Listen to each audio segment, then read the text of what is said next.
세 가지 단계의 시력이란 제목으로 우리 함께 말씀 나누기 원합니다. 오늘 말씀, 지난주 말씀에 이어지는 내용입니다. 첩보 전쟁을 방불케 하는 흥미로운 내용을 담고 있다고 말씀을 드렸습니다. 아마 여러분들 이 말씀은 여러 번 또 들으셨을 것이고 저도 또 여러 번 말씀을 나누었던 그런 내용입니다. 아람 왕이 지금 극비로 준비한 어떠한 공격 계획에도 이스라엘 왕에게는 모두 폭로가 되었습니다. 왜냐하면 하나님의 사람 엘리사에게 하나님께서 그 정보를 모두 말씀해 주셨기 때문입니다. 그래서 아람 왕은 어떤 계획을 세웠어도 결국은 다 무산이 되었고 백전하면 백패하는 어려움에 빠지게 되었습니다. 이 난관을 극복하기 위해 계획한 것이 엘리사 선지자의 납치 계획 또는 암살 계획이었습니다. 엘리사만 없애면 다 해결될 수 있다는 생각에 아람 왕이 그 정예병을 비밀리에 파병시켰습니다. 밤새도록 달려온 아람 군대가 엘리사 선지자가 있던 도단성을 뺑뺑 둘러싸고 이렇게 포위하였습니다. 그리고는 이제 아침이 되었습니다.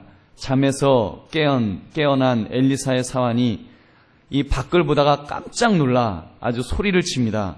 이제 우리는 다 죽게 되었다고 호들갑을 떨었습니다. 왜냐하면 아람 군대가 뺑뺑 이 포위하고 있는 것을 보았기 때문입니다.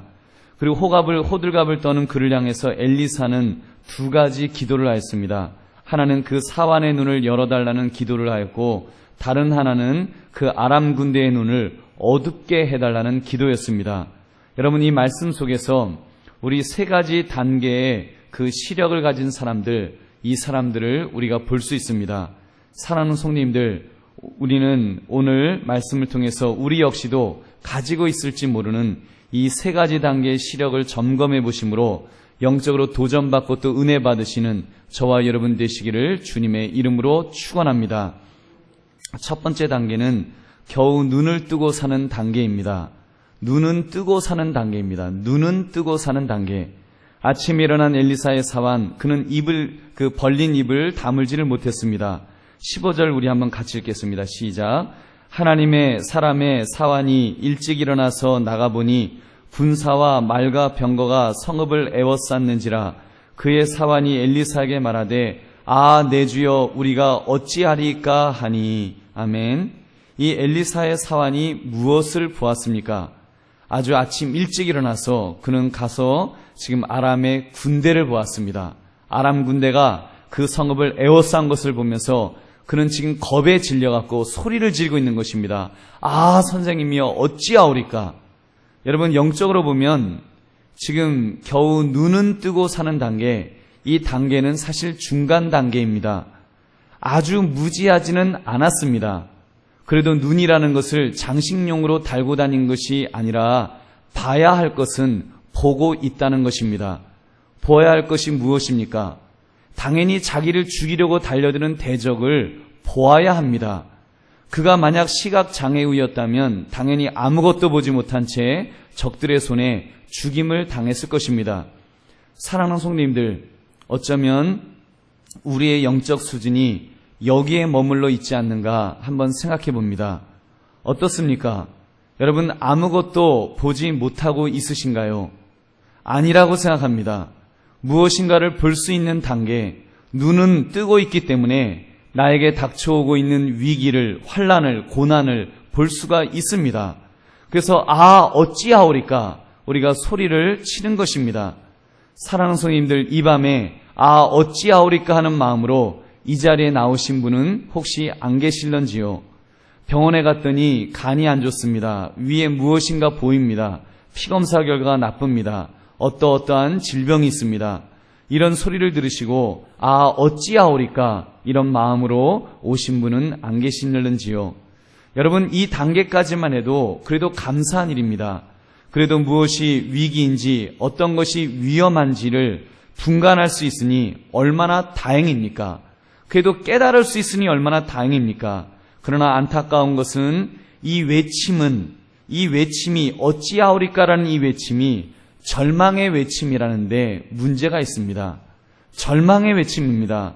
더 이상 길이 없다고, 이 문제는 너무 크다고, 이 어려움은 너무 커서, 이 장애물은 너무 높아서 도저히 내가 넘어갈 수 없다고, 해결할 수 없다고, 지금 죽게 되었다고 외치는 절망의 외침. 여러분, 하나님의 사람이라면 절대로 가져서는 안 되는 태도인 줄로 믿습니다. 여러분, 무엇이 이 사환을 이렇게 절망의 외침을 외치도록 하였을까요? 그 이유는 불신앙 때문입니다. 그 사환의 눈에는 무엇만이 지금 보이고 있습니까? 시각적으로 눈에 들어오는 아람 군대의 위용만을 보고 있는 것입니다. 그들이 얼마나 서슬이 시퍼런지, 그들의 숫자가 얼마나 많은지, 얼마나 용맹해 보이는지, 그러면서 그 군대와 비교해 볼 때 자신이 얼마나 왜소하고 초라한지를 깨닫게 되는 것입니다. 즉, 피상적인 것만 보니까, 눈에 보이는 것만 보니까, 겉으로 드러난 것만 보니까 절망에 빠지는 것입니다. 그래서 겁에 질렸던 이런 그 단계의 눈을 우리가 볼 수 있습니다. 두 번째 단계는 눈은 뜬 것 같으나 아무것도 못 보는 단계입니다. 눈은 뜬 것 같지만 아무것도 못 보는 사람이 있습니다. 정말 기가 막힌 단계는 바로 이 단계일 것입니다. 우리 18절 19절을 함께 읽겠습니다. 시작. 아람 사람이 엘리사에게 내려오매 엘리사가 여호와께 기도하여 이르되 원하건대 저 무리의 눈을 어둡게 하옵소서 하매 엘리사의 말대로 그들의 눈을 어둡게 하신지라. 엘리사가 그들에게 이르되 이는 그 길이 아니요 이는 그 성읍도 아니니 나를 따라오라. 내가 너희를 인도하여 너희가 찾는 사람에게로 나아가리라 하고 그들을 인도하여 사마리아에 이르니라. 아멘. 여러분, 아람나라 왕이 지금 모두 시각장애우인 부대를 보낸 것일까요? 그들은 소경이었을까요? 여러분, 아닙니다. 그들은 겉으로 보기에 분명히 정상적인 군대였습니다. 아주 정예병이었습니다. 눈으로 말하면 적어도 1.5, 2.0 정도 되는 사람들, 안경 안 껴도 되는 그런 사람들을 분명히 보내었을 것입니다. 세상적으로 훌륭한 부대였습니다. 가장 정예병이었습니다. 그런데 그들은 아무것도 볼 수가 없었습니다. 엘리사가 하나님께 그들의 눈을 어둡게 해달라고 기도하였을 때 그들은 눈을 뜨고는 있으나 아무것도 볼 수가 없었습니다. 그래서 엘리사 선지자를 만났지만 그가 자기들이 찾는 엘리사 선지자인 것을 전혀 눈치채지 못했습니다. 그리고 엘리사 선지자가 도단에서 사마리아 성까지 아람 군대의 입장에서는 적지 깊숙한 곳인데 그곳으로 끌려갈 때까지 그들은 깨닫지를 못했습니다. 그래서 엘리사 선지자가 이스라엘 왕 앞에까지 데려갈 동안에 아무것도 그들은 볼 수가 없었습니다. 그들이 깨달은 것은 언제였습니까? 이스라엘 왕 앞에 끌려갔을 때, 이제 도간에 든 쥐가 되었을 때야 그때 깨달았습니다. 다행히 하나님의 은혜로 엘리사 선지자가 죽이지 말고 잘 먹여 보내라고 해서 그들은 이 목숨은 부지하여 돌아갈 수 있었습니다. 여러분, 무엇이 그들을 그렇게 아무것도 못 보는 단계로 만들었을까요? 무엇이 그들을 아무것도 못 보게 했을까요? 당연히 엘리사의 기도 덕분에 하나님께서 그들의 눈을 일시적으로 어둡게 하셨기 때문일 것입니다. 여러분, 이것이 답입니다. 그런데 영적인 관점에서 그들을 한번 보자는 것입니다. 인간이 어떠한 때에 이렇게 아무것도 볼 수 없는 죄악에 빠져드는가를 한번 보자는 것입니다. 여러분, 교만할 때라는 사실을 우리는 발견하게 됩니다. 지금 이 아람 군대를 보십시오. 하나님의 사람 엘리사, 그 사람을 잡기 위하여 도단으로 왔습니다. 그들은 교만에 빠져 있었습니다.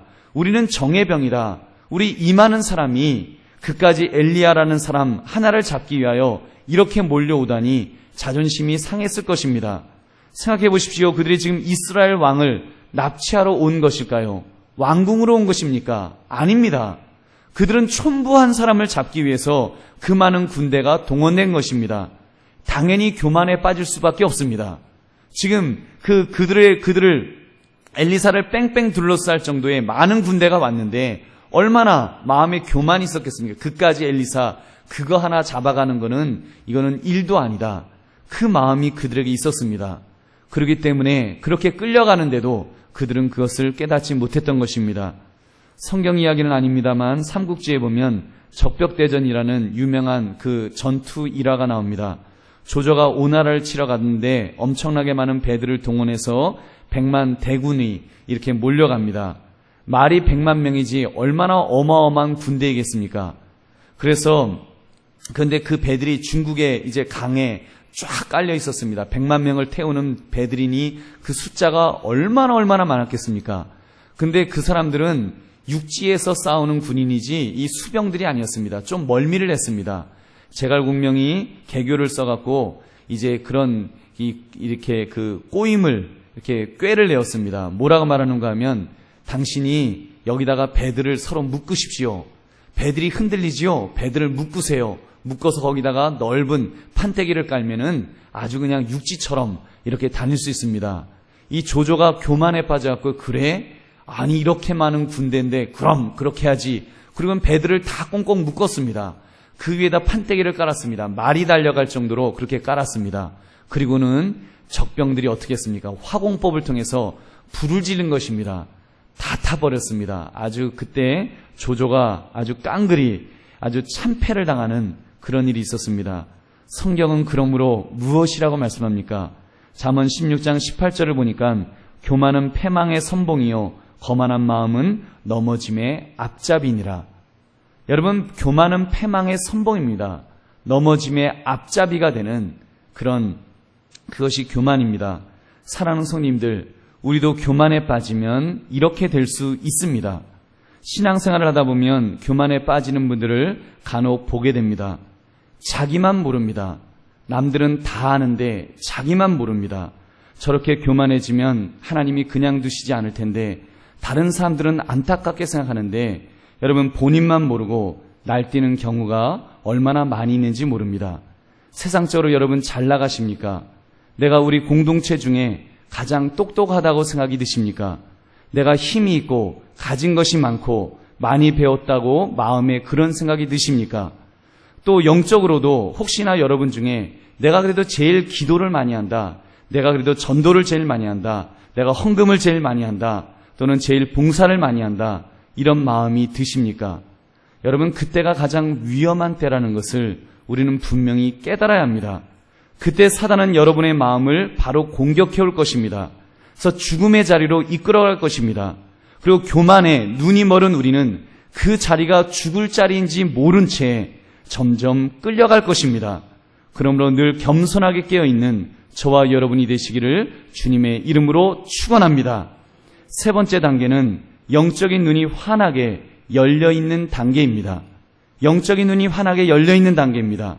사환이 어찌하오리까라고 할 때 엘리사 선지자가 기도하였습니다. 16절 17절을 우리 함께 읽겠습니다. 시작. 대답하되 두려워하지 말라. 우리와 함께한 자가 그들과 함께한 자보다 많으니라 하고 기도하여 이르되 여호와여 원하건대 그의 눈을 열어서 보게 하옵소서 하니 여호와께서 그 청년의 눈을 여심해 그가 보니 불말과 불병거가 산에 가득하여 엘리사를 둘렀더라. 아멘. 여러분, 지금 엘리사는 이미 무엇을 보고 있었습니까? 아람 군대와 함께 아람 군대 배후에서 그를 보호하고 있는 불말과 불병거를 보고 있었습니다. 그러므로 그는 우리와 함께한 자가 그들과 함께한 자보다 훨씬 많다 이러면서 담대하게 말할 수 있었습니다. 그래서 엘리사 선지자는 아람 군대가 온 것을 알고 있었지만 걱정하지 않았습니다. 왜냐하면 하나님이 지켜주심을 확신하고 있었기 때문인 줄로 믿습니다. 여러분, 그리고 엘리사 선지자는 그 확신을 가지고 그의 사환을 위하여 기도해 주었습니다. 그러자 그 사환의 눈도 열려서 불말과 불병거를 함께 볼 수 있었던 것입니다. 사랑하는 성님들, 어떻게 엘리사 선지자는 남들이 보지 못하는 것을 볼 수 있었을까요? 그는 믿음의 사람이었기 때문에, 그는 믿음이 있었기 때문에 그는 분명히 말합니다. 나는 하나님의 은혜가 아니면 나는 살 수 없습니다. 나에게 하나님 그 엘리야에게 주셨던 능력의 갑절을 주지 않으시면 나는 사역할 수 없습니다. 그는 그런 사람이었습니다. 하나님만을 붙드는 사람이었습니다. 하나님만을 의지하는 사람이었습니다. 그런 사람이었기 때문에 영안이 열려 있었는 줄로 믿습니다. 그렇습니다. 이 영안, 믿음의 눈을 가지는 것은 대단히 중요합니다. 이 믿음의 눈을 가지면 어떤 어려움, 어떤 역경 속에서도 담대하게 됩니다. 왜냐하면 그 문제보다 더 크신 하나님을 확신하기 때문입니다. 사랑하는 성도님들, 믿음의 눈, 여러분, 믿음의 눈이 무엇일까요? 기도 많이 하면 갑자기 우리 이마 여기가 간질간질해지다가 여기에 이렇게 이상한 눈알이 하나 이렇게 생기는 것이 이것이 믿음의 눈일까요? 여러분, 그런 것 아닙니다. 믿음의 눈이란 어떤 형편, 어떤 처지에서도 하나님을 보는 것입니다. 하나님을 바라보는 것입니다. 어려울 때도 하나님만 보고 일이 잘 될 때에도 하나님만 바라보는 것입니다. 그래서 어려워도 낙심하지 않고 잘 나가도 교만에 빠지지 않습니다. 늘 하나님 앞에서 사는 사람이 되는 것입니다. 사랑하는 성님들, 어떤 어려움, 어떤 문제를 가지고 있으십니까? 그 문제만 보면 답답하겠지요. 그러나 그 문제가 크면 클수록, 여러분, 내게 있는 문제가 크면 클수록, 여러분, 그 문제가 결국은 누구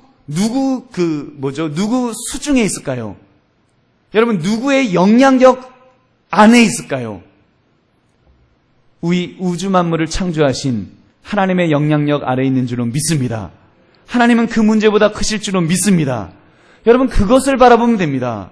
문제가 아무리 크면 어떻습니까? 문제가 아무리 커도 여러분, 그 큰 문제만큼 더 큰 하나님을 발견하게 될 줄로 믿습니다. 여러분 보세요. 우리 사람을 보세요.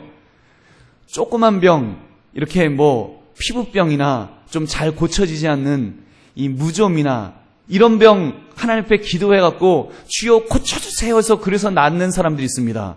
그런 사람들은 하나님을 발견하면 얼만큼 발견할까요? 무좀 낫는 만큼 하나님을 발견하는 것입니다. 그런데 막 큰 병, 막 죽을 병, 이런 병 걸렸다가 하나님 앞에 기도해서 나았어요. 그분은 하나님을 얼만큼 봅니까? 죽음을 뛰어넘는 하나님, 위대하신 하나님, 더 큰 하나님을 발견하게 되는 것입니다. 여러분, 그러므로 여러분, 우리가 어떤 형편, 어떤 속에서도 믿음으로 하나님을 바라보시고 여러분, 하나님이 베풀어 주시는 돕는 손길, 이거를 볼 수 있는 저와 여러분 되시기를 주님의 이름으로 축원합니다. 그리고 그 믿음의 눈은 나 혼자만 가지는 것이 아닙니다. 내가 보기 시작하면 다른 사람, 내 옆에 있는 사람도 볼 수 있습니다. 한 사람이 보면 다른 사람도 보게 되는 것입니다. 믿음의 기도를 할 때, 믿음의 눈을 가질 때 성령 하나님께서 옆에 있는 믿음의 동료들에게도 그 눈을 열어주실 줄로 믿습니다. 말씀을 맺으며 결단합시다. 사랑하는 성도님들, 여러분은 지금 어느 단계의 시력을 가지고 있으신지요? 교만에 빠져 아무것도 보지 못한 채 죽음을 향해 가는 인생은 아닙니까? 아니면 보기는 보되 피상적인 것만 보기 때문에 늘 근심에 쌓이고 절망감에 사로잡힌 인생을 살고 있습니까? 바라고 소망하기는 저와 여러분은 세 번째 단계의 시력, 즉 영적인 눈이 환하게 열려서 믿음의 눈으로 볼 수 있기를 주님의 이름으로 축원합니다. 어떤 어려움, 어떤 문제 앞에서도 흔들리지 않고 두려워하지 않고 그보다 크신 하나님을 바라보는 신앙을 가집시다. 그리고 진정 바라고 소망하기는 그 눈을 나만 뜨는 것이 아니라 영적인 영향력을 끼쳐서 다른 사람들도 볼 수 있도록 그들을 위하여 기도해 줍시다. 여러분, 오늘 이 금요기도회가 그런 시간이 되기를 바랍니다. 영적인 눈이 띄어지는 시간이 되기를 바랍니다. 믿음의 형제 자매들을 통하여 믿음의 눈이 열려서 어려움이 크면 클수록, 문제가 크면 클수록, 질병이 깊으면 깊을수록 더 정금 같은 사람, 정금 같은 믿음의 사람으로 일어서게 해달라고 기도하는 시간 되기를 원합니다. 그러므로 주님 안에서 늘 승리를 경험하시며 하나님의 권능을 경험하시는 저와 여러분 되시기를 주님의 이름으로 축원합니다.